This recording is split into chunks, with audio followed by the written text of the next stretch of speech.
当属对你袂使一问三不知，你是主其事者呢？你袂使讲唔知呢，对不？有疏失是事实。那我们在调查清楚之后，一定会追究责任。要求就是3个月年底前要检测完毕啊。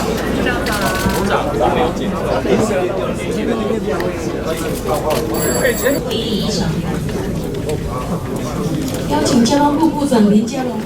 港务公司做有8个桥梁从来没有检验过有8个桥，没有包括10几个桥，有后来从来没有检验过。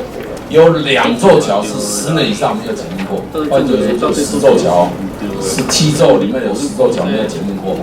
最重要的钢手不去检验，就检验那些看不懂的路灯啦、柏油路啦、栏杆啦。下回报告就是座桥。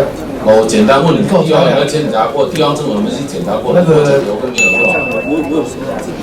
没有嘛？没有。其他也都没有啦，不是就安平没有。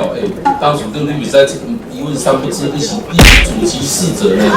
你袂使讲唔知呢，对不？你拢唔知，你要哪管得好势？我就讲你大洋做当中，你有啥物代志我拢知。我哪可能唔知？唔知我就免管公司啊嘛。这上个基本爱有的底线呢，这唔是人的问题呢，这你有认真做朋友。后来你马上我们再来，我们否定了啊，部长。是我们像这次要不要追究相关的人的责任？会有疏失是事实。那我们在调查清楚之后，一定会追究责任。追究的责任层级到哪里？但直接的主管单位一定是直接的责任。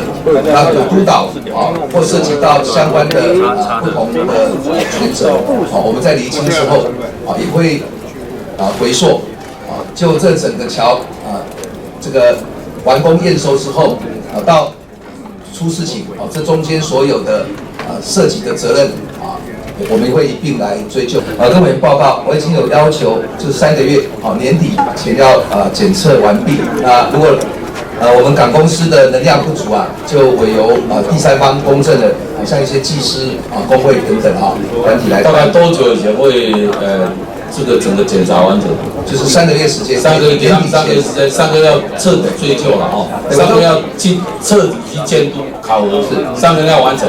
我是希望要尽快，部长也知道，大家现在，而且特别是你辖下这么多，刚刚已经讲了这么多的桥梁，我希望它的名称还有它的维修的人民有知的权利嘛，才能够有行的安全。所以我希望部长你要体谅，让人民走在一个安全的桥梁上面。所以我希望要尽快，我觉得1个月你请这个港务公司尽量来配合，不然人民现在走在桥上，你知道心惊胆跳。